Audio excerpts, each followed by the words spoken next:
Alrighty, calling this Transportation Mobility Committee of Cleveland City Council to order. Madam Clerk, please call the roll. Present. Here. Present. Present. Thank you, Madam Clerk. Good morning, Director. All right, we're going to kick off with Ordinance 810-2024 by Council Members McCormick and Griffin by departmental request. An emergency ordinance authorizing the Director of Port Control to enter into one or more leases by the way of concession with one or more entities for the operation of a valet parking service at Cleveland Hopkins International Airport for the Department of Port Control for a period of 2 years with 3 one-year options to renew, exercisable by the Director of Port Control. Director. Mr. Chairman and members of the committee, thank you. We are proposing to go out for bid for a new procurement for the described services for valet at Cleveland Hopkins International Airport. We currently offer these services. The current contract that we have in place will be expiring, and so this is us getting in place a new procurement to assure that we're providing the best services and have the best deal in place. So we're going to competitively procure it as this current contract is ending, and seeking approval to enter into a contract. Thank you. Thank you. All righty, currently your vendor, good morning, Director. Currently your vendor is SP Plus. Is that correct? Correct. All righty. How are these rates set for, who sets those rates? Those are typically set per industry standards. We do a lot of due diligence on, what our neighbors, Detroit, Columbus, Pittsburgh, are all charging, and we just make sure that they're in line with competitive rates in the industry. Okay, and they will remain kind of in the departure, lack of a better term, when you approach the departure gates, that's kind of where the valet is going to remain. Is that correct? For now? That's the plan for now. Yeah. Okay. Until likely, during when we get into our TMDP, our terminal modernization, Yeah. potentially have to relocate at that point, at some Okay. point. But for now, yeah, the plan is to leave them in the current location. Thank you. And where do the folks that work at the valet park the vehicles?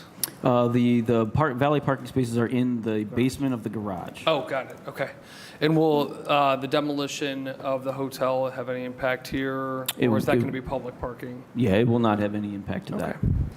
Alrighty, do I have any questions on going out to bid for valet parking at Hopkins Airport? Hearing none, ordinance 810-2024 stands approved. Please sign. I never trust any of those. Someone from some other state said something about our city. I never read those. Ordinance number 813-2024 by council members McCormick and Griffin by departmental request. An emergency ordinance to supplement the codified ordinances of Cleveland, Ohio, 1976 by enacting new section 571.93 relating to electrical vehicle charging and fees. Director.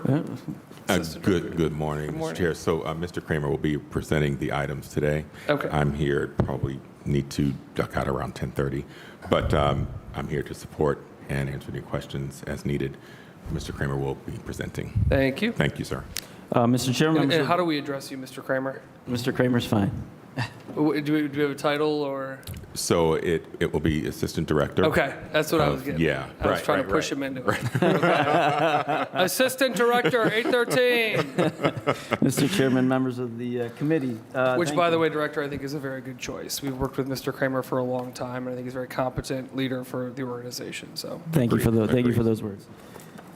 All right, Mr. Chairman, members of the committee, this piece here is requesting authority to begin charging fees for electric vehicles at the airport.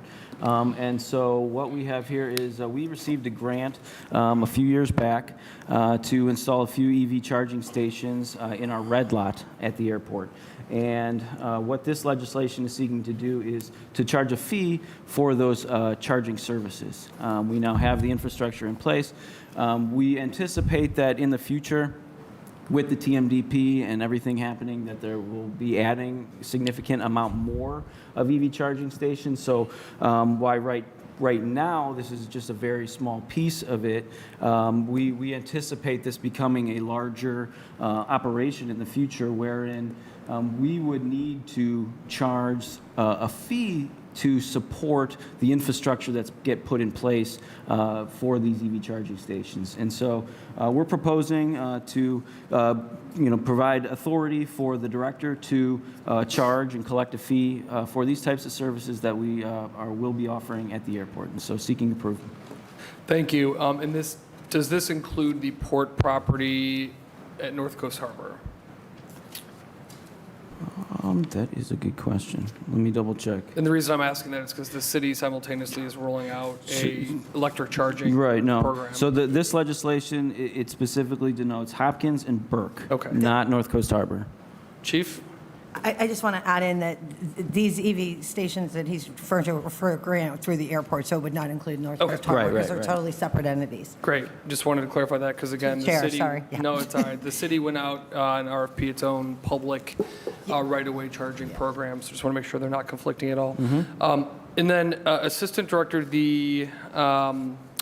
as an electric car driver, I support this. I think I love a free charge, but it's kind of weird when you get everybody else is paying for gas and you get to fill your car for free. Are we, in this process? So I guess a couple points or questions. These would be for what daily users, I'd imagine, because if you're going on a trip to Florida for a week, it doesn't make sense to keep your car plugged in, taking the spot forever. One of the things that I've found really effective in dealing with that is there's a base rate for charging. So I don't know, maybe it's 50 cents a minute or whatever, I'm making that up. But then after your car is done charging, they'll say, okay, from that point on, it's $1 a minute after, so that you don't leave your car there plugged in, taking up a spot for a week. So is that being considered, the turnover, is that being considered? Yeah. I think that is a very fluid conversation right now because we're in regular contact with how all of our other peer set airports are doing this too, right? No, I don't think anybody has exactly figured out the right structure yet. I think ultimately, as we get into, again, back to the terminal program, figuring out the infrastructure for the terminal program and where specifically the electric vehicles will be charging and, creating spaces for that. I think the structure of the fees and the charging will become more clear, but again, very, very fluid right now. Yeah. And I think that we can sort of consider this a pilot, if you will, and it better prepares us for the next step for the future when we add additional parking, which certainly will have greater capability for electric vehicle charging. So, and all the while, we will continue to monitor what our peer airports are doing in the same space.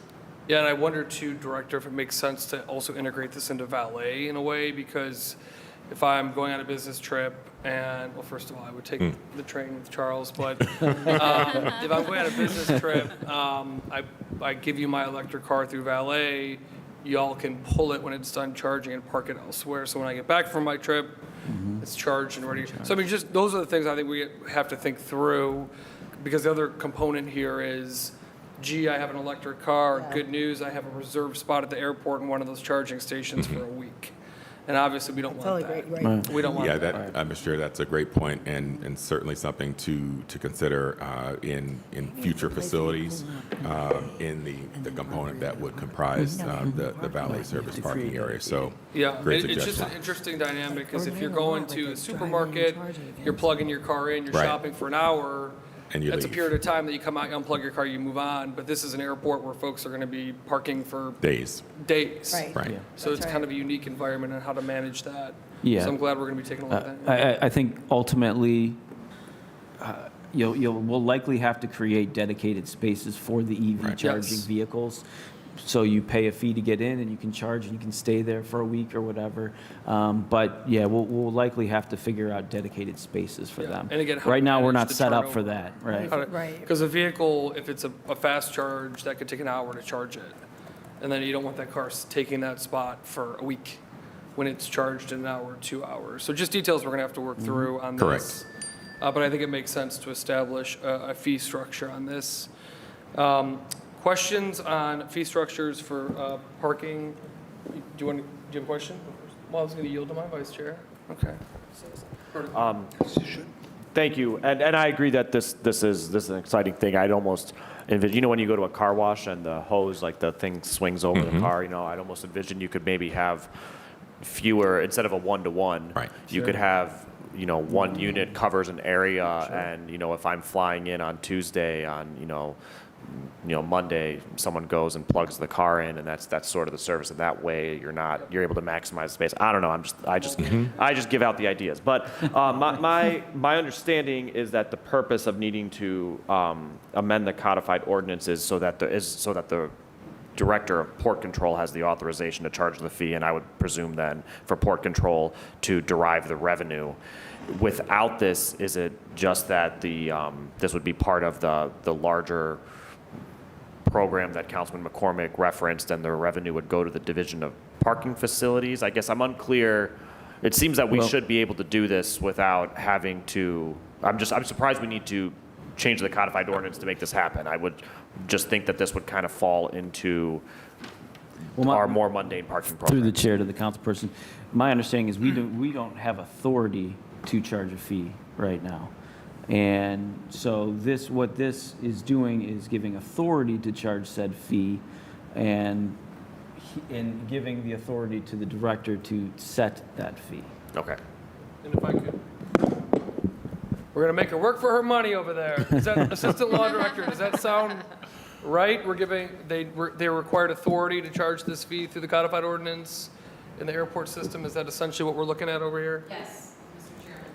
And I believe it was also legally established by the Board of Control under Section D. The Board of Control, okay. All right, Councilman Case. Thanks, Mr. Chairman. Just to piggyback off that, my question was, do we make money do we currently make money? No, currently the charging the station. two EV stations that we have in place are not active. We have not activated them to this point. We could activate them and offer the service for free, or our intent is to get this legislation passed and begin charging a fee for their use. And Mr. Chairman, to the director, assistant director, whomever, we only have 2 charging stations at the airport right now? Yeah, I believe there is an older one that's in the basement of the garage somewhere that's no longer active. But so maybe we have 3, but the 2 that are in the real public-facing area in the red lot that are brand new that were established through this grant. Right. Yes, there's 2. And then how many, Mr. Chairman, to the directors, how many are we looking to add?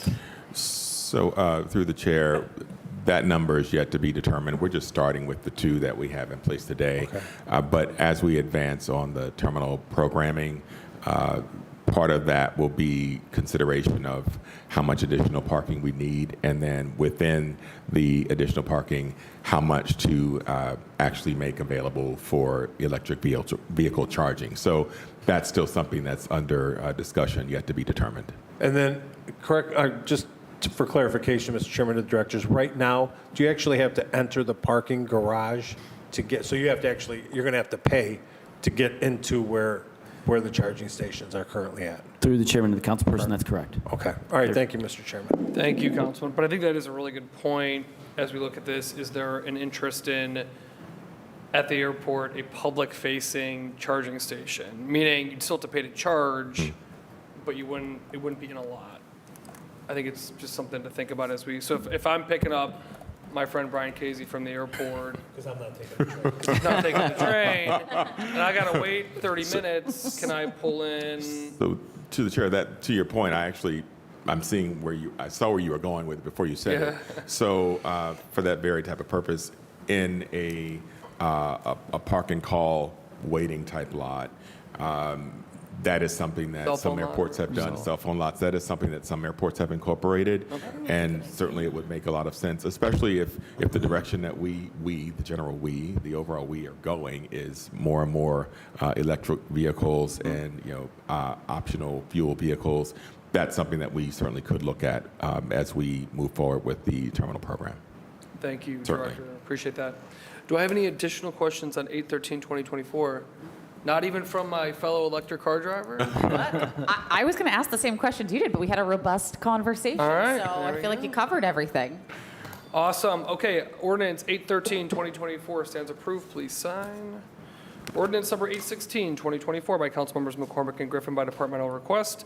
An emergency ordinance authorizing the Director of Port Control to exercise the first option to renew contract number MA 1505 RCD 2022-08 with Siemens Industry, Inc. for labor and materials necessary to maintain, repair, upgrade, and expand the existing Apogee building? Okay. Automation system for the Department of Port Control. Let's start with, what is that building? What is that, building? The, No, that's the name of Apogee Building Automation System. I was reading Apogee Building as in a building at the air. Okay, all right. Continue, Director. Through the chairman to the councilperson. Yeah, so this is really just requesting authority to pick up the first option for this contract. It's a contract we currently have in place with Siemens. We do have this Apogee Building Automation System at the airport now. It has to deal with some of our lighting systems, our HVAC systems, and how they operate. And so we are simply requesting to exercise the option of the contract. We are satisfied with Siemens service to this point in the contract and would like to exercise this option. Thank you, sir. And this was originally passed in 2022, if I'm looking at that correctly? Yes, sir. Okay. All right. And they've been responsive to you when you've needed support and with the system and all those good things? Mr. Chairman, yes, sir. All righty. Do we have questions on exercising the first right of renewal for this contract for lighting and other systems through Siemens? Hearing none, ordinance 816, 2024 stands approved. Please sign. Ordinance number 817, 2024 by council members McCormick and Griffin by departmental request. An emergency ordinance authorizing the Director of Port Control to exercise the options to renew contract number RCD 2022-7 with Johnson Controls Fire Prevention LP for the implementation of the fire protection system replacement projects, including the necessary labor, materials, and programming for the Department of Port Control. Assistant Director. Mr. Chairman, members of the committee, this is another option exercise that we're requesting. This is for Johnson Controls. They operate, maintain our fire protection system for Cleveland Hopkins and Burke. That is, if the alarms go off and, there is a fire, that's, the water and the fire protection that comes out to put out the fire. Johnson Controls has been our vendor for quite some time, and we are satisfied with their service, and we are requesting to enter into a contract, or our option year on this contract to continue working with them for the system. All right. Again, looks like this was originally passed in 2022. They are responsive to you. They provide updated service to you. Is that correct? Yes, Mr. Chairman, that's correct. What questions do I have on Johnson Controls and fire prevention at the airport system? Councilwoman Moore. Thank you. And just for the record, the fire marshal has approved their systems throughout the airport facilities and finds them up to code through the chair. Through the chair to the councilperson. Yeah, we are in regular contact with the fire marshal on all of our fire protection systems. Johnson Controls works with them, and yeah, we have a good working relationship with the fire marshal, the authority having jurisdiction at the airport. And just to confirm, the fire marshal finds the Johnson Control systems in compliance with what the fire marshal is looking for through the chair. Through the chair to the councilperson, yes. That's okay. correct. Sorry. All right. Just wanted to make sure we got there. In part because I've been learning a little bit about this in other city facilities. I want to. One thing that I have learned about Johnson Controls, and I want to see if this is accurate to your understanding, is that their contracts are essentially proprietary, so we could not have somebody else manage a Johnson Controls system that we have installed in the airport. It would have to be run by Johnson Controls through the chair. Is that correct? Through the chair to the councilperson, I think that was more true a few years ago. My understanding is that there is newer technologies that are coming forward today that could potentially allow other vendors to provide this service. We have this contract in place now, and so we're seeking to continue that. But not to say that there could potentially be, competitive procurement for these services down the road. Okay, that was my question. So is this the last option on this contract through the chair? so the first, the two, we have, this is the first year, and we have 2 one-year options to renew, so we should have one more. One more, okay. But there is a potential for a competitive bidding process down the road. Through the chair to the councilperson, that's correct. All right, thank you very much. Those are all my questions. Thank you so much, Councilwoman. Any additional questions on 817-2024? Hearing none, 817-2024 stands approved. Please sign. Did you sign this guy? Okay, 818-2024 by council members McCormick and Griffin by departmental request. An emergency ordinance authorized the Director of Port Control to exercise the first option to renew contract number RC 2022-78 with Fabrizi Trucking and Paving Company, Inc. to provide for the rental of heavy-duty equipment, snow removal equipment, other equipment, and any necessary labor, materials, or equipment, a lot of equipment, needed for snow and ice removal for the Department of Port Control. Assistant Director. Through the chair to the council, or to the committee, I'm sorry. This is another option that we were requesting authority to exercise. It is a contract we have in place with Fabrizi. They have been our vendor the last few years and have provided sufficient service. And what they do is they provide various pieces of equipment, personnel, anything needed to supplement our forces. You know, we have our own snow removal equipment at the airport. We have our own personnel that handle this. We have this contract in place as an augmentation to supplement our forces if needed, if we are struggling with staffing or if there is a very large snow event that we need support. And so this contract gives us that augmentation, that support to assure that we can remain in compliance in clearing the snow from the airfield and keeping the runways and everything safe. This is kind of a security blanket, if you will, to make sure we have everything we need to stay compliant. Requesting approval. Thank you, sir. And I was wondering where they're located. It looks like Superior Avenue, are. 4412 Superior. I believe that is correct. The internet says. Let's see here. Do you have an address? I don't have their address here with me. I apologize. Well, But I believe they are a Yeah, a quick Cleveland Google vendor, search yeah. says east side of Cleveland. So if that is true, good to have a Cleveland company with this contract, City of Cleveland company. You're happy with them? They're providing you the services that you need? Yes, Mr. Chairman, that's Okay. correct. And then this contract, is it essentially pay as you go, meaning, or do we rent, proactively certain equipment, or is this, hey, if we need it, we tap them? Yeah, through the chair to the councilperson, yeah, it's not, we're just paying them a lump sum. It is pay as you go, essentially, time and Okay. material basis, yeah. Got it, okay. What questions do I have about ordinance 818-2024?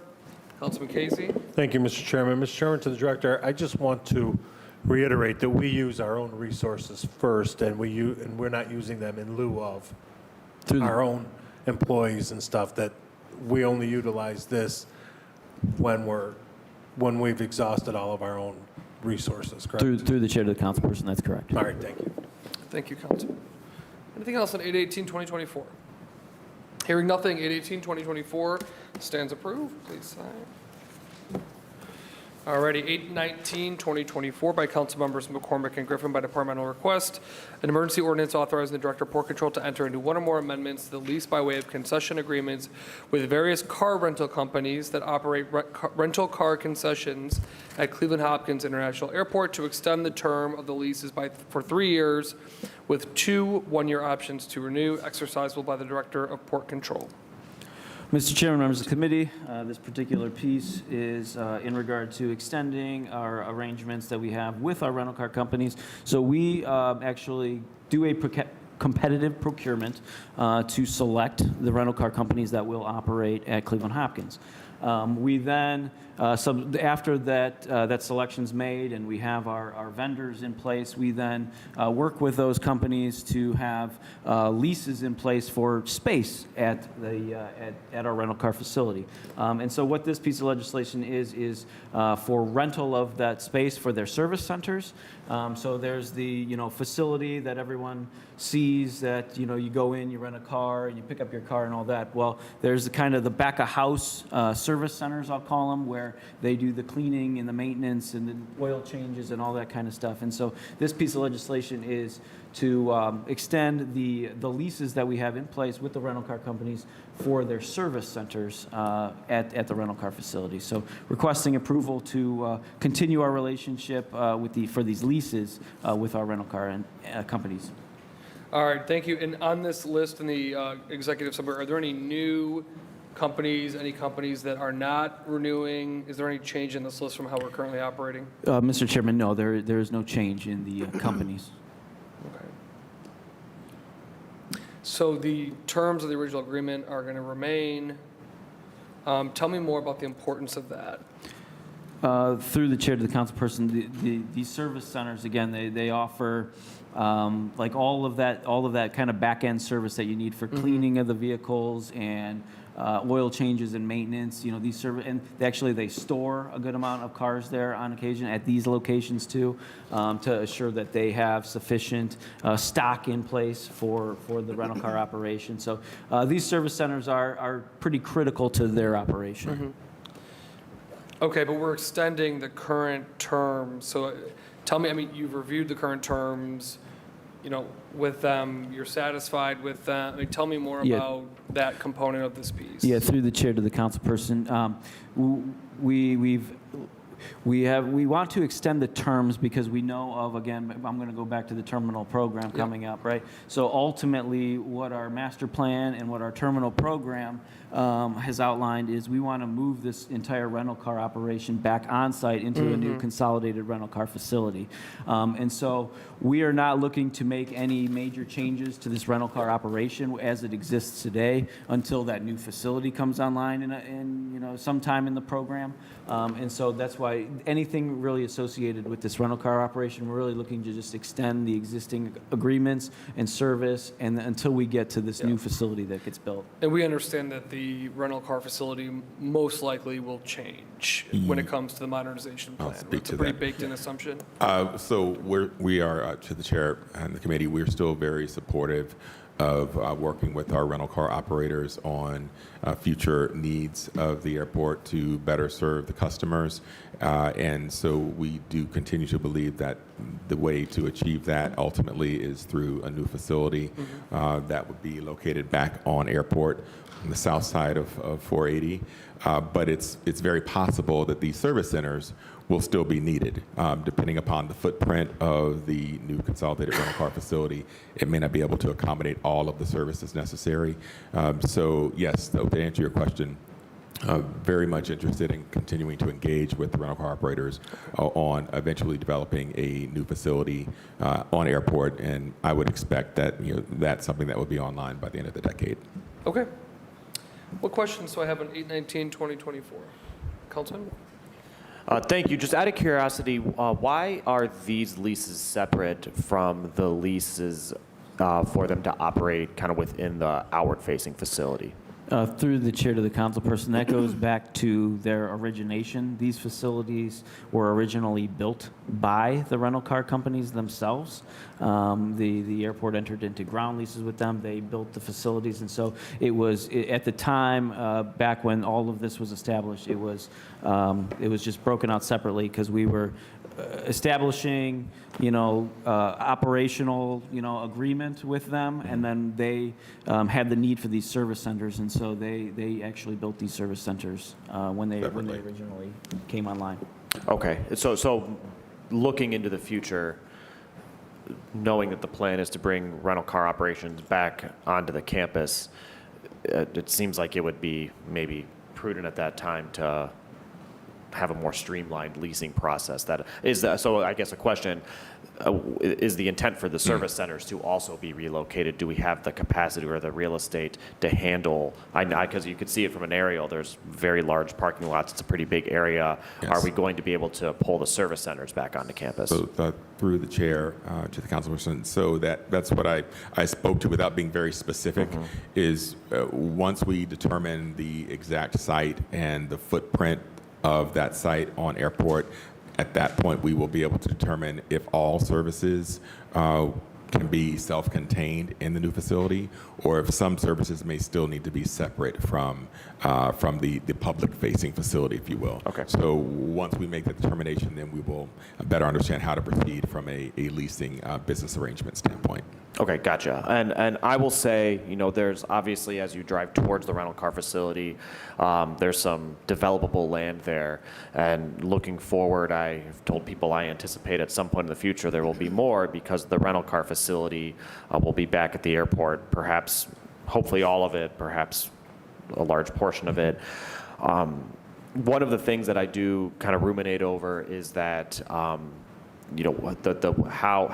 easily developable will the land be, given that there's kind of automotive uses occurring there now. So I'm curious if there's anything within the leases to kind of control against like oil and to try to not, well, what I don't want to end up with is we have this large land that it turns out is this expensive brownfield, and is there a way that we can sort of cut that off at the pass? Through the chair to the council person, yeah, we, all of our leases, all of our business arrangements, all outline various terms and conditions that assure that any company using airport property should be following all necessary environmental law and protocols. We have a very good environmental team on staff at airport that monitors our environmental compliance. If something were to be amiss with a certain site, again, all of our arrangements put that responsibility back on those tenants or whoever caused the issue. So I have no concern about the long-term viability of the site, if you will. Okay, that's good to know. And then kind of two ending comments. One, I'm curious to know, to Ms. Gilmartin, what revenues we've derived from the rental car fee that was instituted through legislation. I don't know if you know that number. If you know that number off the top of your head, you win the prize. So the rental car facility is one of our more complicated agreements, but it generates revenues, not just CFC, but we have an agreement with the airline, with the car rental groups for monthly. It's a MAG relationship. There's the leases that Dennis is talking about on the facilities that they utilize, but we also it's our number 2 source of revenue at the airport after parking, the car rentals. We have a MAG agreement, which means it's a minimum guarantee. They pay us so much per month, and then if they go over a certain dollar amount, we call it an overage. We get money on the back end based on the number of rentals that they're having. And we also do collect CFCs for the new car rental facility, which is based on how many days you rent a car. It's paid for by the passenger and submitted back through airport. And so we get the lease revenue as well. So they pay us for the actual structures, their counters, their customer counters, everything. And then we get most of the funding that we get from the car rental groups through the actual rentals of the car, Right. that the revenue that's generating, that we share with them. Thank you. And I recall that when we approved the daily passenger fee, there was some criticism that it was going to cause people to not rent cars. I was always skeptical of that. People are you fly in from Dallas, you go to the car rental place. But I'd be interested. So if you could follow, I'd just like to know, with the idea that this is a revenue stream that will help us move the car facility Correct. back to the airport, how successfully it's going, and just can we start to almost put on an aspirational timeline when that could occur based on this revenue stream coming in. So we can follow back on that. The other thing, and this is, I guess, a request, my impression is that automotive thefts at the rental facility have been far down compared to where they were a couple of years ago, where it really seemed to be a daily occurrence. That being said, council's no longer getting the same level of information from public safety through the brevity reports, different topics. So there's a possibility that it's still an ongoing issue, and I'm just not aware of it. So if there is an issue with cars being stolen from the rental car facility, could you please let me know so that we can convene a meeting with the new 1st District Commander? For many years, the 1st District resources are being pulled away from residential areas to go to the rental car facility to take police reports because there was this ongoing problem and sort of a failure to secure the facility by the operators. So I want to make sure that we're not going back down that road. So thank you. I remember that. Thank you, Councilman. Director, do you have any immediate feedback on that from a trend? I know you probably don't have numbers, but a trend perspective, are we seeing significant theft? So, to the chair, the committee, I'm not aware of there being a rampant issue, if you will, in that regard, but we certainly can and will inquire and see what the change has been versus the period that you're referring to a couple of years or so ago. And also, we can provide information on the revenues collected through CFCs. The good thing, I would say, is that the pot is building, right? And so the funds that are being collected will ultimately go towards the investment that will be made in the new facility. So even if we're 3 or 4 years out from construction beginning, that just means that we'll have quite a bit more that can be put towards the new facility. So that really was the primary purpose of implementing the CFC. So I thank all of you for approving that at the outset. It went into effect last June, I think it was, June of last year. So it's going quite well, and I don't believe that we're seeing a shift downward in terms of overall car rentals. Passenger activity is up at the airport, and I believe that car rentals in terms of transactions are also more than holding steady. Thank you. And to our staff, the number of car rentals, revenue generated, as well as any data on theft, let's say over the past 5 years to present. Thank you. Okay, from Councilman Casey to, we own the property where the car rental facilities are? Is that Correct, Okay. yes. The airport, right, the airport. City of Cleveland, yeah. Does the airport own it, or just the city of Cleveland? Airport owns it, yes. It is airport obligated property. There you go. We own the, yeah. Director, I know you got to leave it a couple minutes, Yes. but before we move on, can you give us, I'm sorry, any questions on additional on 8/19/2024? Hearing none, 8/19/2024 stands approved. While we're on rental cars, can you give us, I know it was in the news recently, a brief update on the hotel and the timeline, please? Certainly, to the chair and the committee, we are planning to move forward with the demolition of the Sheraton Hotel. Bauman Construction is the contractor for that work. They received a notice to proceed on August 1st, I believe, so soon after they began interior preparation for demolition of the facility. In the next couple of weeks, you'll see there are quite a few of antennae, is that the word? Plural, that are still standing atop the structure. They will be coming down, and that's in preparation for the physical demolition of the structure. And that physical demo will begin in early October. We do intend to have somewhat of an event that we're looking into right now. No explosions, but it'll be taken apart, right? So, please, but no implosions not or by the anything like airport, that. no. Not a fast, now you see it, now you don't sort of process. But they will have 120 days to actually demolish the structure and clear the site. So by the early part of next year, what was the Sheraton will be no more. Great. 120 days, those are going to be my questions. And if you could please provide a fake dynamite starter for Councilman's life. Everyone keeps asking me they want to push the button. Or Telling me wrecking they ball, wanna something push like the that. button. All right. Push the button to a very slow crane.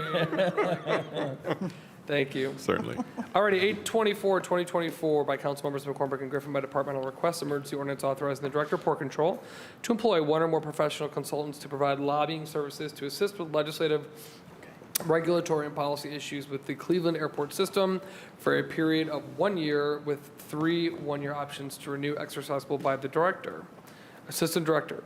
Mr. Chairman, members of the committee, this is a service that we currently have right now for professional lobbying services at the federal level. We have a contract in place. It is coming up on expiration, so we're seeking approval to go out for a new procurement, competitive procurement for these types of services. We do deal a lot with. We do receive a lot of FAA, federal grants, and federal funding, and so the need to have federal lobbying or lobbying at the federal level is very helpful for us in obtaining these different grants.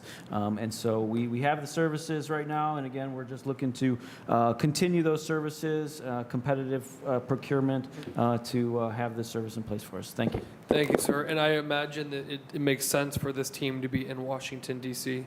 Yeah, our current vendor is located in Yeah. Washington, D.C. So this is Yes. one of those contracts where we don't want them to be in Cleveland. It makes sense for them to be in D.C. So that they can be impactful for our needs within the federal government. Okay, and I'm curious too. Is this $100,000 the current anticipated cost of our current contract? Mr. Chairman, this is the current cost and the anticipated cost. So on that note, though, is that enough? And the reason I ask that, Assistant Director, is I would imagine as we go through the terminal modernization plan, there's going to be a lot of engagement on federal dollars to hopefully assist us with that process, grants, engagement with FAA. So how did we develop that, and do you believe, again, given the road we're going down with the modernization plan, is that sufficient? Through the chair to the councilperson, we with this level of funding, we have been successful with these federal funding. We just recently, within the last few years, we got a grant for Taxiway Victor. We've had several other FAA grants. Bathrooms. We have discretionary funding that we received, supplementary funding. I'm sorry, that we received, and which this contract supported all of those efforts. It's really this type of thing. Sticking a bunch more money in it really is it. In my opinion, I don't know if you're getting any greater value by, pumping more and more money. You have, these certain people on the team of your lobbyists, and they're going to be the ones out there doing it, right? And so really just having, too much capacity in that, really, I don't know that you'd be getting the value back for your money in investment like that. Okay. But, we'll always take more money, sure. Alrighty. Going out to bid for professional lobbying services. What questions do I have on 824? Hearing none, 824, 2024 stands approved. Please sign. Okay, 826, 2024 by council members McCormick and Griffin by departmental request. An emergency ordinance authorizing the purchase by one or more requirement contracts for supplemental custodial support services and labor needed to maintain the interior and exterior of buildings and grounds at Cleveland Hopkins International Airport for a period of 1 year with 3 one-year options to renew exercisable by the director. 826. Mr. Chairman, members of the committee, this is another one we're seeking to go out for a competitive procurement for custodial services to augment staff and support our current operation. Again, this is another contract that we're looking to put in place to assure that we can meet the needs of our facility and provide a good customer service. Again, similar to the other contract we talked about for snow plowing and support from the other contract that we have out on the airfield. We have a workforce, a very good workforce, a custodial team, and they do a very good job of maintaining our facilities. And so, but there are times where, passenger traffic is growing. We're occasionally overwhelmed about peak times, and it is in today's current economic conditions, it's also hard to fill vacancies, right? So to assure that, we have the level of staff and services needed for this operation, we want to make sure that we have a contract like this in place to provide staff augmentation and supplemental services to our workforce to make sure that we're maintaining the facility property. So looking to go out for competitive procurement for these services and looking for approval to move forward. Thank you, Director. And as we think about the upcoming budget, with the current, so a couple questions. Number one, the current custodial staff numbers, is there any intention of reducing or changing the current DPC staff. Through the chair to the councilperson, we are, will likely be proposing to increase the number of headcount Okay. that we have for custodial. Okay. And, you know, this is a larger question for the city of Cleveland. If I am a person that works for a company that's hired by the city, I do a great job, you love me, I'm doing all the great work, and I say, good news, I want to work for the Department of Port Control. You know, is there a way in which we can, I think Councilman Casey brings this up, or somebody, how do you better onboard folks that are already doing the job into a full-time position? Is there a way to do that? And again, this might be more a civil service question than you guys, but without having them to go back to stage one. Do you understand what I'm saying? If I'm doing the job today as a contractor and there's a vacancy at the airport for the job I'm doing, am I able to, you know, apply for the job, yes, but do it in a way that I'm not starting from square one? Sure, yeah. Very good question. Yeah, it's a more of a holistic HR, civil service type of conversation that, yeah, I'm not really prepared Is that to- something you believe would make sense? Absolutely, functionally? sure, absolutely, yeah. If there's a clearer path to getting full-time employment with the city, absolutely, we'd love to make sure that we are building our team. Again, we are seeking every day to build our team and improve our team, and again, this is only seeking this for supplemental services, right? We want our team to be the folks out there doing this Yeah. work. And so if we can figure out ways to bring them on easier, quicker, more efficient, better trained, however, we're Yeah, and that's, I'm absolutely- just wondering, you know, if this passes and you bring on supplemental folks, and you're gonna expand your numbers in custodial from, you know, the regular budgetary numbers, is there a way in which we can encourage folks to become full-time employees as Sure. well? Chief, did you have a comment? I just want to add to what the assistant director said to the chair. We did actually put in for additional headcount for custodial specifically. However, to Dennis's point, this is only going to be put out there as a requirements contract to have in place should it be needed. We do find a lot of turnover in this particular area, and we never don't have this posted. This is one of the few positions that is a perpetual posting, and we will onboard everyone who qualifies that makes it, because what they find is that people are leaving at that same rate. It's a tough position to keep constantly staffed. So we're hoping to increase the overall headcount and not actually need this contract. That's the hope. Yeah. If there were somebody competent who came in through a contractual service, we would very much encourage them to apply. We have the Opportunity Center in the baggage claim level of the Yep. airport, where you can go in. I get asked this all the time for people who do various services at the airport, if there's any full-time positions with the airport. All the positions that are available directly with the airport, as well as other areas of the airport, are in that center. So I always am pointing people down there, but custodial would exceptionally, we'd be sending people down there. And Assistant Director, Chief, you know, are the full-time custodials, are they full-time benefits? Yes. So they're We do have some part-time as well, but the vast majority. majority of them are full-time, benefit, compensation, all the whole 9 yards. pension. Yep. The whole all that, package. The whole Whole package. Yep. So Same these are good package that, jobs. Yeah. same package that everyone else in the airport receives. I do believe their holidays are maybe floating holidays because It's all of the- based the on nature. CBAs, right? But they Understood, still but receive I'm the getting exact- health care, I'm getting a pension. Yes, I'm yes. getting all of those And guarantees. a lot of opportunities currently for overtime, should you be able to work it. Yeah, to make Because extra because money. of the staffing levels. Okay. I don't know. I don't know why we can't. I mean, I know it's maybe not the most glamorous job. I actually used to do this in restaurants. I worked side jobs for a guy named Joe Morgan in Collinwood, and this was, anyways, not at the airport, but it's not glamorous, but it's good work, and if you're paid well, it's, Yeah. you know. Okay, yeah, I wish we could fill these. Okay, and Councilman Casey on 826.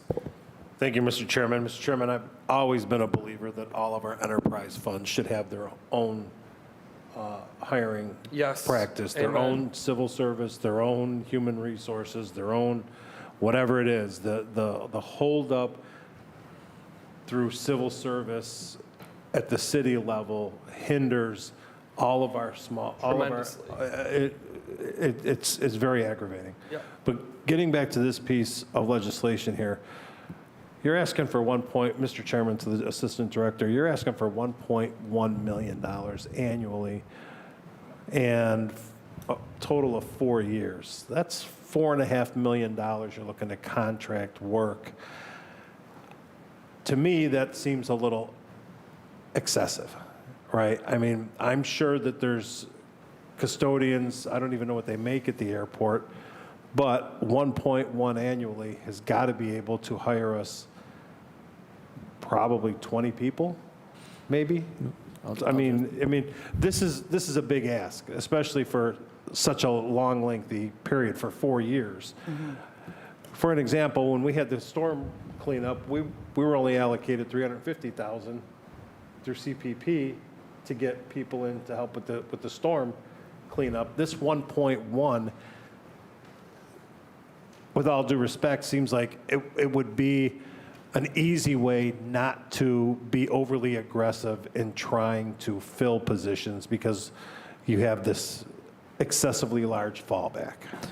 Through to the chair to the council person, this is an up to amount. Again, we are going to do everything we can to not spend this much money, and we'll only spend as much as is actually needed, right? It's an up to amount to assure, again, that we can meet the demands and the needs of our 24/7, 365 operation, right? We don't want to spend this, and we're hoping that we don't. We're just really, again, putting this in place as kind of a safety blanket if the need arises. Through the chair, I just wanted to also add, this particular type of contract that we're seeking does not require it to be funded. So this is, I'm going to call it's a requirements, but it's a fund as you go, if you will, which is my favorite aspect of a requirements contract. A requirements contract is different than a professional service in that you don't have to fund it up front and you have it in place if you need it. And to Dennis's point, we could tap into this if we really fall short, but what we are funding are the headcount that we put into the additional headcount above the line through the budget we run through City Council, because that I also actually didn't want to go in this direction until we went through it more thoroughly, and I realized this is a requirements contract. It's a backdrop that we're not building into the budget, but we'll have it if we can't fill our positions, where I can take the money for the unfilled positions in the budget for a contract, which our first goal is to actually have them step. It does make a difference. No, Mr. Chairman, to Chief, I understand requirement contracts, and I know that this is a lot. So let's ask it this way, Mr. Chairman, to the Assistant Director. In the budget, how many custodial people are you budgeted for? Through the chair to the council person, are you asking for 24? I'm asking for the current year. Current year. It's in the ballpark. If I'm off by a few, I apologize. It's in the ballpark of around 62. And then, Mr. Chairman, to the Assistant Director, how many are on board? How many hirees do we have? Like currently being onboarded? How many currently custodians do we have working at Hopkins? Through the chair, my understanding is that we are right now today at one of our highest in the 50s. We still are requiring overtime and sometimes forced overtime, but the number has improved since we are now doing the 24. We are never closing that opening. So we have found that, I just checked this last week, and it was in the 50s. It wasn't full capacity, but it was higher than we've been in a while. Okay, so Mr. Chairman, to the Assistant Director, if you're budgeted for 62 and we're in the 50s, so we're probably 10 short maybe, right? Because you would consider 62 to be fully staffed, to be able to keep the airport clean and everything On all get 3 done. shifts, correct. Right, so now you can see where I'm coming from, where you're looking at less than 10 employees for 1.1, for the ask of 1.1 a year. You know what I'm saying? You told us during the budget that 62 would totally staff the airport. We hear that you're in your 50s, right? Mid-50s, upper 50s, whatever it is. So we're less than 10 short of employees, but then you have a $1.1 million annual ask. Can you see how we could, and I know it's a requirements, and I understand requirements, but can you see how that's a big ask? How that seems to be a little excessive, the 1.1 when we know that we're only looking to maybe onboard through a requirements contract less than 10 people. Yeah, let me through the chair to the councilperson. You know, that's where we're at currently. Again, this is a very fluid position. There have been times where we have gotten much lower than we currently are.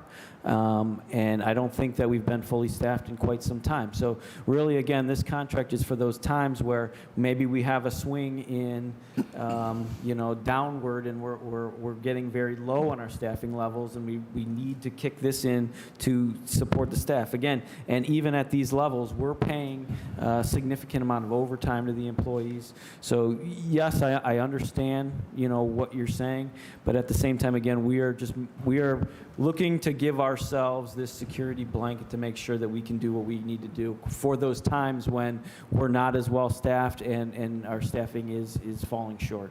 All right, Mr. Chairman, here's what I worry about. I worry about privatization, right? I worry about, and not saying you guys are doing this or this is your intention, but this could be the result. And we went through this at Cleveland Public Power, right? When they wanted to hire additional individuals for emergencies, and that was the big conversation that we had in utilities was, is this the first step, not intentionally, but to privatization of the custodial work at the airport, right? So I would offer an amendment, Mr. Chairman, that this comes back with legislative authority. I'm good with that. As opposed to the, just so that we're comfortable with knowing that we're still continuing to hire, which is what we all want, right? We don't want to spend a dime of this, but we also don't want to give that safety net that, oh, we don't have to hire because we need to get the airport clean because we have 1 million passengers coming in next month, and all of a sudden we hire an outside force or entity, and then we just forget because they did such a great job and the airport's clean, and we just keep it going, right? And then we're not looking at continually looking to hire custodials. Sure. So Section 1, line 4. Section 1, line 4, if you could scratch exercise by the Director of Port Control and add with additional legislative authority. Does our Assistant Law Director have the amendment? I have that, you also want it in the title, Yes, please.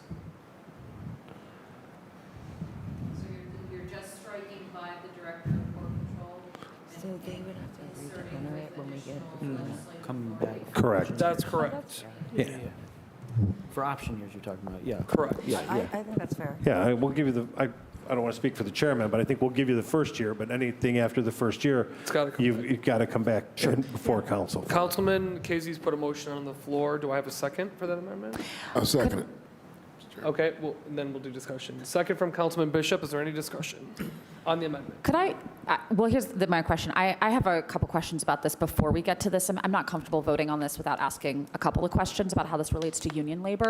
So could I ask those prior to voting on this amendment? So this amendment is specific to just requiring additional legislative authority. Generally with discussion on the amendment. Yeah.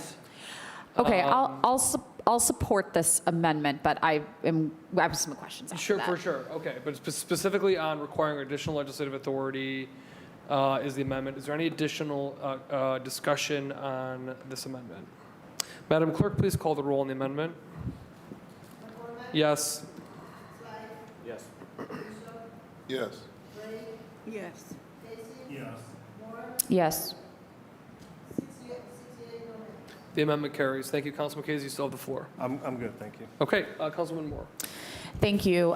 So through the chair, can you confirm that the current janitorial staff at the airport are unionized? Through the chair to the councilperson, yes, they are.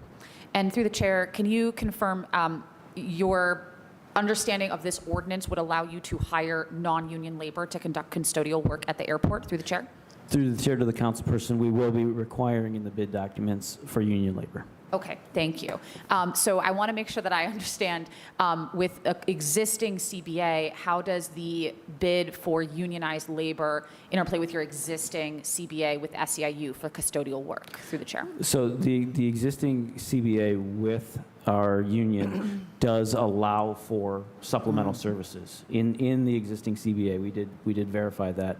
And so that we will follow, the CBA agreement as it exists today in utilizing these services.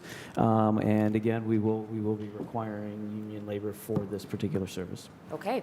I appreciate hearing that. I think, frankly, I would be more comfortable if that was spelled out in this legislation. I think, given that the CPP bill that we saw for a similar approach did provide for non-union labor to supplement a unionized workforce, and the question around privatization, I don't see where this currently references a commitment to union bids. And even though it sounds like that's your understanding internally, I would be much more comfortable voting on this with a written section referencing the supplemental clause of the existing CBA and the requirement that any bids be union labor. Okay, so I mean, essentially, we're looking at adding a clause in requiring the contract to follow the existing CBA, is that? Yeah. Okay. Any comment on that suggestion? No comment, sir. Okay. I'm good with that amendment. I don't, there's always a question of, are we allowed to spell out requirement of union labor in a law? I don't know the answer to that. I don't think that's not true. So I think to the councilwoman's point, requiring following our existing CBA with janitorial services at the airport that is already in place. That's already a A legal requirement. My Right. question is, in the language of this ordinance, putting in requiring union labor versus requiring the contract to follow the CBA. I'm asking more specific. Yeah, I think we can make it clear saying, whereas the bid to fulfill this contract will follow the existing collective bargaining the requirements of the existing Right. collective bargaining agreement Yep. with unionized staff at the airport. Okay. That is sufficient for me, as Okay. long as it's referenced in the ordinance. Chairman of the council. Uh, You're looking at it as a whereas clause? Why don't you, Director, you're welcome to sit at our table, by the way.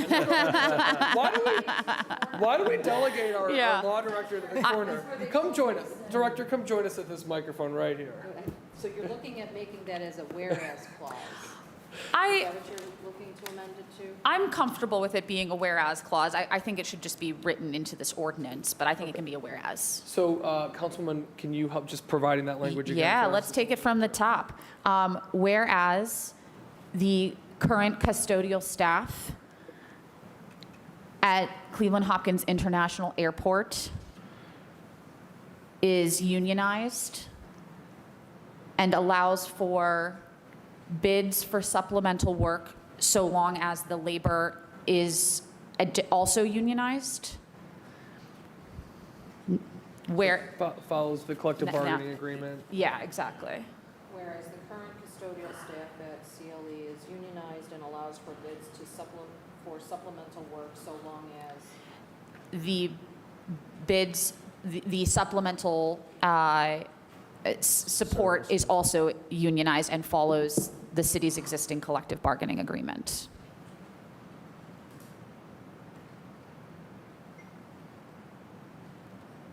Follows the current CBA. Yeah. Okay.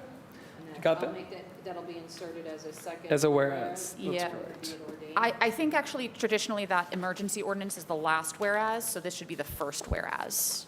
Okay, so you want it as the first whereas? Yeah. Gotcha. Thank you. So that's a formal motion, you need a second? Yes. gonna have to make the motion. So moved to add a first whereas clause at the top of ordinance number 826, 2024, as previously As described, All right, do I have a second on the motion? Second from Councilman Casey. Do I have any discussion on the motion? Yes, Mr. Chairman. Councilman Bishop. Mr. Chairman, are we trying to legislate, is it necessary for us to legislate what kind of labor that the Port Control has to hire? Are we overstepping our legislative authority, Mr. Chairman?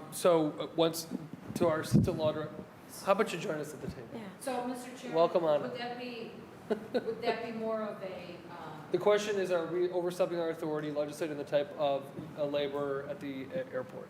Or are you making a factual finding that that is what's currently happening? Yeah. And That's how I took the whereas clause. Yeah. absolutely. So, But that's your determination as the council. My goal is not to broaden what is already existing, but just make clear what's existing behind the scenes, very clear in this legislation. So as the director has already said, this work has to be union because of the existing contracts. But this legislation didn't reference that. It was just a private understanding. So my goal with the whereas clause is just to make it a public understanding that we're going to follow the contracts as they exist. Mr. Chairman, if we have a contract, with the labor union, isn't that sufficient? Do we have to come with legislative authority to require certain types of labor? I'm just trying to get an understanding. Is that proper for us to do it as a body? I'm just trying to get an understanding of that. yeah, Councilman, thank you. So I think the question here being, if the airport is committing to following the existing CBA that allows for supplemental services, the airport's also committing to hiring union labor, is it necessary to bake it into the legislation? And I think, quite frankly, that's a matter of opinion, whether we want to bake it in or not. It would be a question of, do you want to have it in writing, or do you trust the assistant director to follow through on what they're testifying to today? And that's the will of this committee.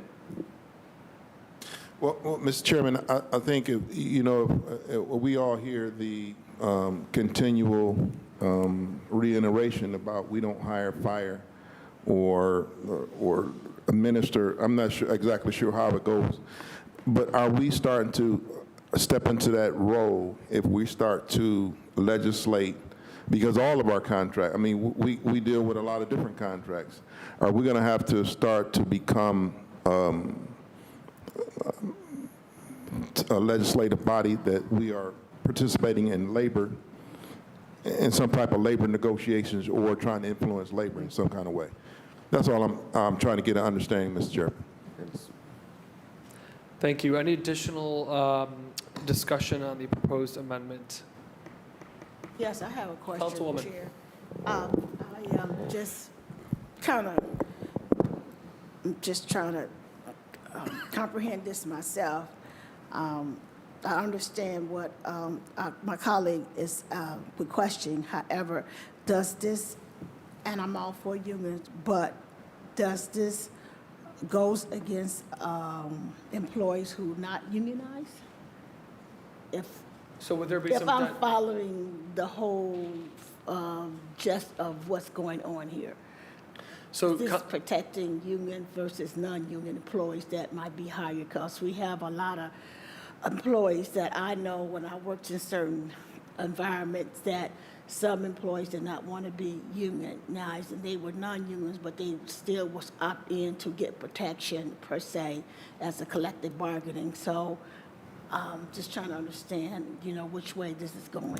Oh, I understand. So you're saying that if there's a firm that is currently not union, and their employees are interested in the position and maybe becoming unionized, would this discriminate against them? Is that essentially what you're at? Something to that Interesting. effect. I'm just trying to follow Yeah. Councilwoman, would you mind if I respond to that? I think that's a great question, because I think this all gets back to the dignity of the people who work at our airport. And I come to this, I know I come in a little hot under the collar when it comes to union work, and part of it is having seen over the years other cities slowly chip away at some of the last best jobs that are available through, for people doing custodial work. And so often, we do not put enough dignity on people working those jobs. They are tough jobs, they are hard jobs, they are ones that it's very likely that all of us at this table would not survive at for as long as we think we would. And part of the union is paying them fair wages, paying them family-sustaining wages, and making sure that they have the dignity to survive at the airport. And I think we've all heard over the years about some of the challenges at the airport, some of the working environments, and it's been that custodial union on the front lines fighting for the staff at the airport to work in safe, quality environments and again, and work good jobs. And what's happened at other cities, and why I come in hot under the collar under this, is that other cities have sometimes found little ways to privatize and chip away at those jobs. And that's not what's happening here. And I think we should be proud of that. And we should say it out loud that that's what's not happening here. And we should say thank you to the workers who are picking up trash, vacuuming, making sure that the bathrooms are clean at Cleveland Hopkins. And part of saying thank you to them is saying, we're not going to undermine you. And they've already bargained for that. They've already won it. And I'm very proud to stand with them and offer up an amendment that says out loud as a city council, we will make sure that your jobs are not undermined by bringing in private labor to do your job at a cheaper rate. That's not what's happening here. And the only goal of my amendment, and it's not even binding, it's not in the law, it's just in the whereas clause, is just making that very clear and saying that out loud.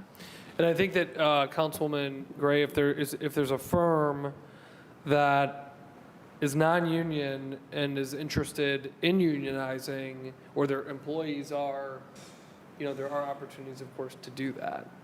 Understanding that, again, if you're an employee of a non-union firm and you're saying, great, I want an onboarding to the airport, I can see where you're coming from, Councilwoman, and is that, so, goals to get more people into unions? Yeah. So, okay. Councilwoman, is that anything else on the amendment? Nope, okay. Any other discussion on the amendment, on the whereas clause? Okay, Madam Clerk, please call the roll. McCormick? Yes. Rice? Yes. Bishop? No. Ray?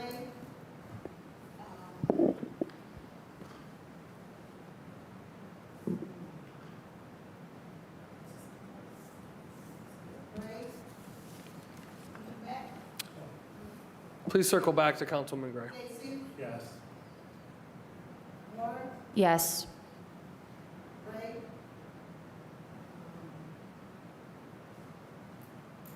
So, Councilwoman, essentially, whereas clause saying that the existing union agreement terms will be honored with a contractor if they're brought on for supplementary services.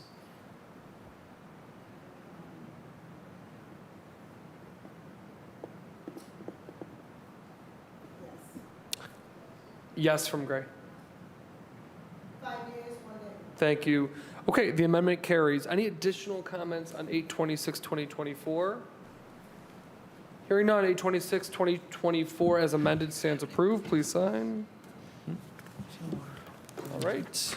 Ordinance 8/28/2024 by Councilmembers McCormick and Griffin by departmental request. Emergency ordinance authorizing the purchase by one or more contracts of up to 13 passenger boarding bridges at Cleveland Hopkins International Airport, including but not limited to related appurtenances, services, and the installation, removal, and disposal of outdated bridges at Cleveland Hopkins International Airport for the Department of Port Control. Hallelujah. Do these things have air conditioning? Mr. Chairman, members of the committee, yes, they will. All right. Yeah, we are seeking to go out for a competitive procurement for new passenger boarding bridges at Cleveland Hopkins. This is just some of them to get started, right? We have a process in place where we collect passenger facility charges. It's a federal program in which those passenger facility charges flow to the airport for certain projects like this to improve our passenger facilities and offer different infrastructure and amenities for the passenger experience. And so the funding for this would be those passenger facility charges. That funding is in place now. We are looking to go out with a competitive procurement to provide these new bridges. Many of our bridges are very old and very tough to maintain. Some do not have proper ventilation, if you will, and so looking to replace some of these bridges. Now, you may be thinking about TMDP, if that's where your mind was going. We do anticipate, any changes to the facilities that are going to happen with the terminal program. We're making sure that any of these bridges that we purchase and install would be transferable to any new facilities that come online or renovated facilities that happen. So we're keeping that very in mind for the terminal program as well. Thank you, Director. Seeking authority to go out for bid here. Thank you, Director. Enter into a contract. Yeah. And when I've gone through other airports, they've utilized these things for advertising space. given that we're constantly looking for non-aeronautical revenue to support the airport, will these things allow for advertisers on them? Through the, Mr. Chairman, yeah, we've talked about that a little bit internally in the past, just because of the condition of them and how they look now. We've never really Yeah. given it serious consideration to do that, but now that we have new ones, yeah, we certainly should revitalize that conversation. Like the Sure. 1995 Chevy I used to drive that smelled like dog and, granola bars. Yeah. Through the chair, they're also considering the clear ones. So you wouldn't do Oh, that because you'd be able to look at see us out getting and have the fancy. outside experience. Wow. So we've been talking about that.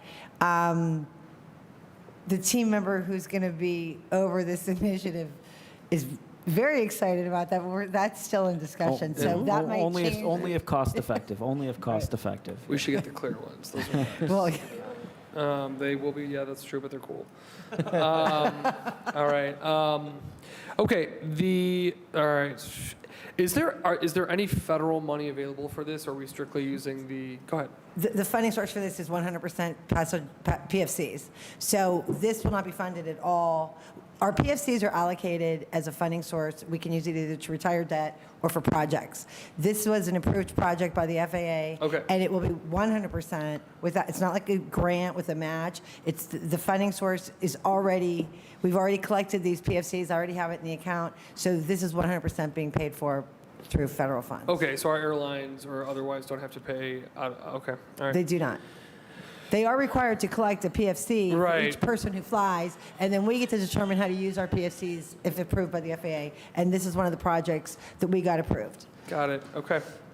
And then I assume you've run this by our air carriers and the types of planes they're flying, and these. We'll do that whole process, I assume. Yeah, They- Mr. Chairman, yeah, a lot of these bridges are pretty standard to Okay. be able to accommodate different types of aircraft, and but our airlines are certainly involved in the process as well. Great. And these particular bridges are for our common use bridges. I was going to ask. That was my next. These are yeah. the application itself that was approved is for our common use jet bridges, Okay. which are used by all airlines, and the PFC application in which we put this project is approved by our airlines, Okay. all And airlines. so if United has reserved gates, they have to get their own. Currently, Their own bridges. Is that correct?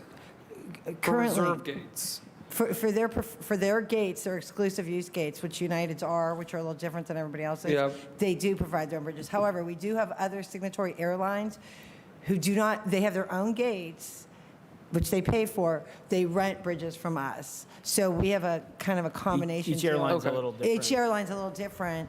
American, for instance, doesn't own any of theirs. Those are all airport owned, and they pay a rent to us for use of those. Okay.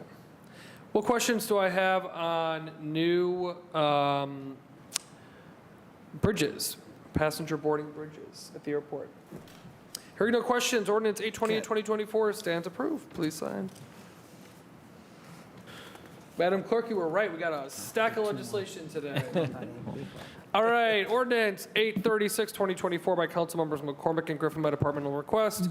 An emergency ordinance authorizing the Director of Port Control to employ one or more professional consultants to provide various on-call content training services to assist with employee skills and certifications for a period of 1 year, with 3 one-year options to renew exercisable by the Director.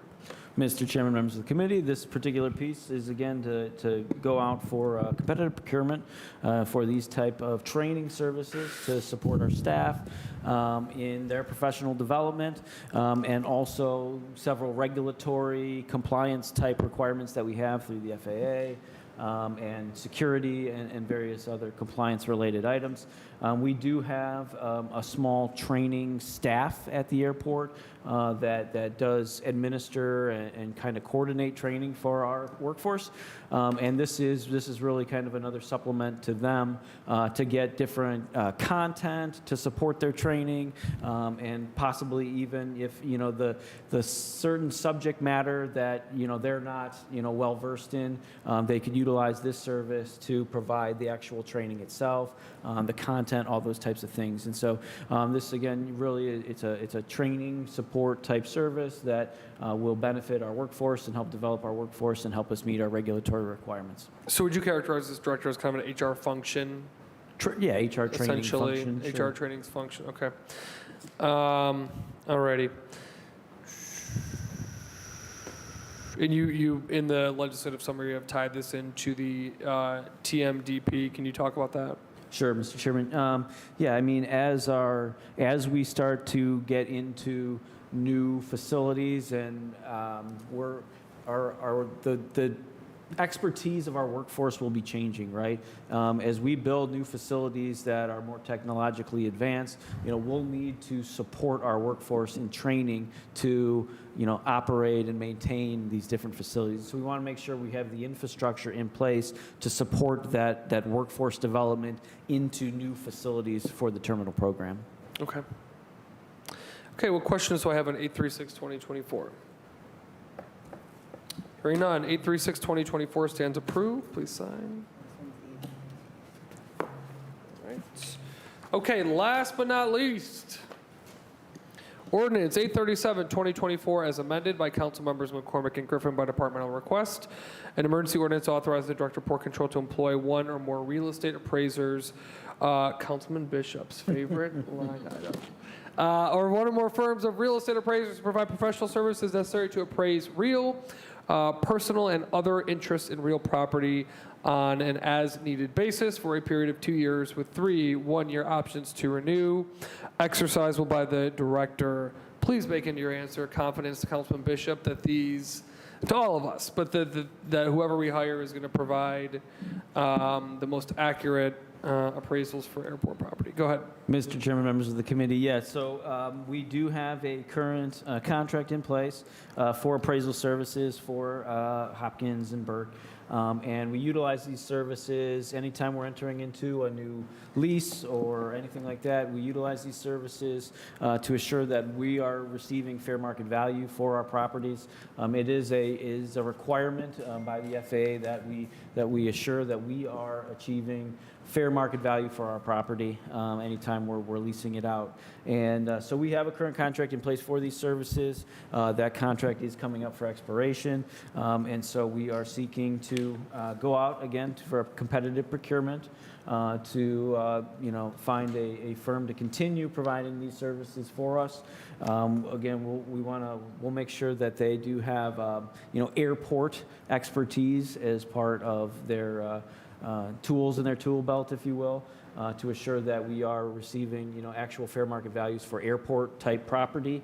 And so, again, seeking approval to go out for bid for these services. Okay, thank you. Just one technical question to our Assistant Law Director. Because the amendment was included, I don't need to read this, do I? Is that for that? You'd like me to read it? Would you like me to hold a vote on it or just read it? No, you just read it. Okay. Alrighty, and so in the ordinance, the amendment is there is no legal objection to this legislation if amended as follows. Number 1, in the title, line 7, and in section 1, line 6 and 7, strike 2 years and insert 1 year in both places. Director, can you speak to the 2 versus 1 years? Go ahead. For Chief. Through the chair. Most of our contracts are 4-year contracts, and as this was written, it was written as a 5. So all I did was amend it to a 4, to be honest with you, to be in line with the rest of our The rest of your contracts. Yes. Okay, so going out to bid for appraisal services at the airport, FAA requirement. Comments, questions on 837-2024? You better have a question down there. Councilman Bishop? Mr. Chairman, my question is about the length of the contract. Are we okay with not having to come back to council for additional extensions of the contracts, Mr. Chairman? That's a question for this committee if we want to require additional legislative authority. Okay. Well, I know the dollar amount is not tremendously high, Mr. Chairman, but this thing could go 3 years without them coming back to council? Correct. Okay. 4. 4 years? Okay. Okay. Thank you, Mr. Chairman. Okay, thank you. Councilman Casey. Thank you, Mr. Chairman. Mr. Chairman, to the director or the chief, don't we already have a property department within the city of Cleveland? Doesn't that what Ms. DeGeneiro, isn't that what she does for the city? Through the chair to the Although- councilperson, I do believe not they know also have her a job consultant that responsibilities. does appraisals. Do they? Yes. And we just couldn't use that one? I don't. Airport. I mean, go ahead. Through the chair, I'm not that familiar with what that particular woman does, but there are times where we have a very specialized appraisal as well, meaning it's not just it's the airport, but especially if it's on the airfield, like some buildings that we're putting up on the airport and developments that happen on the airfield.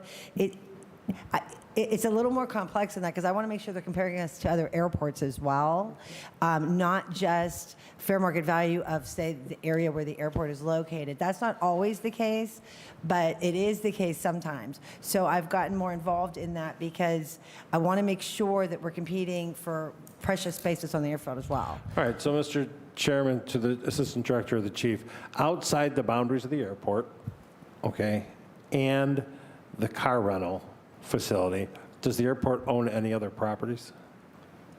Through the chair to the councilperson, yes, there are a handful of pieces that are outside the footprint of the actual airport, I'll say. Not a significant number, but yes, there are some. Okay, and does anybody know this, whether you guys or any of my colleagues, is the airport one parcel number? No. No. Through the chair to the Or is it councilperson, no. broken- It is it's broken hundreds. up- Many. Okay, so it's broken up to whatever. I'll jump on a portion of the airport. And I think that perhaps there's opportunities to consolidate parcels, but a chunk of airport properties are actually in the Berea schools. So that's an example where you couldn't consolidate because you would be crossing jurisdictional lines. Right. And then the city of Cleveland, through its airport, owns land in other municipalities as well, mostly in Brook Park. And through the chair, it's also useful that it's many parcels for some reasons, meaning if something's no longer generating revenue, then we don't have to pay tax on it. But if you're renting a certain area and it's its own parcel or multiple parcels, we will directly have that tenant pay the property taxes on those parcels. Okay. So it's very complex. Like the Sheraton was several parcels. So we are no longer. We actually got a tax break in 2024. Because it's not currently generating revenue. So we experienced, thankfully, a reduction in our property taxes. So even though it's sometimes frustrating all the parcels we have, it really makes it more efficient for tax purposes.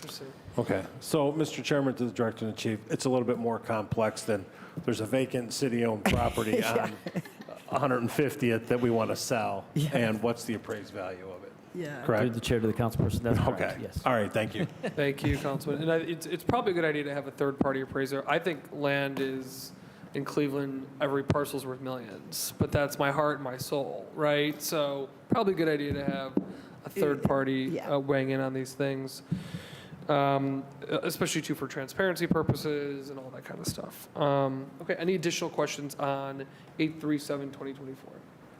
Hearing none, 837-2024 stands approved. Please sign. Do I have any miscellaneous for the director?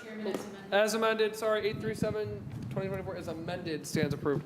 Any miscellaneous for the director and his team? Hearing none, this Committee of Transportation and Mobility of Cleveland City Council is adjourned. Thank you. Thank Just you. want to make sure that we're talking about this 2 years and this 2 years, so you're going to make it Oh, I'm 1 sure. year, 3 1 year. Yeah, that's right. It's a 5-year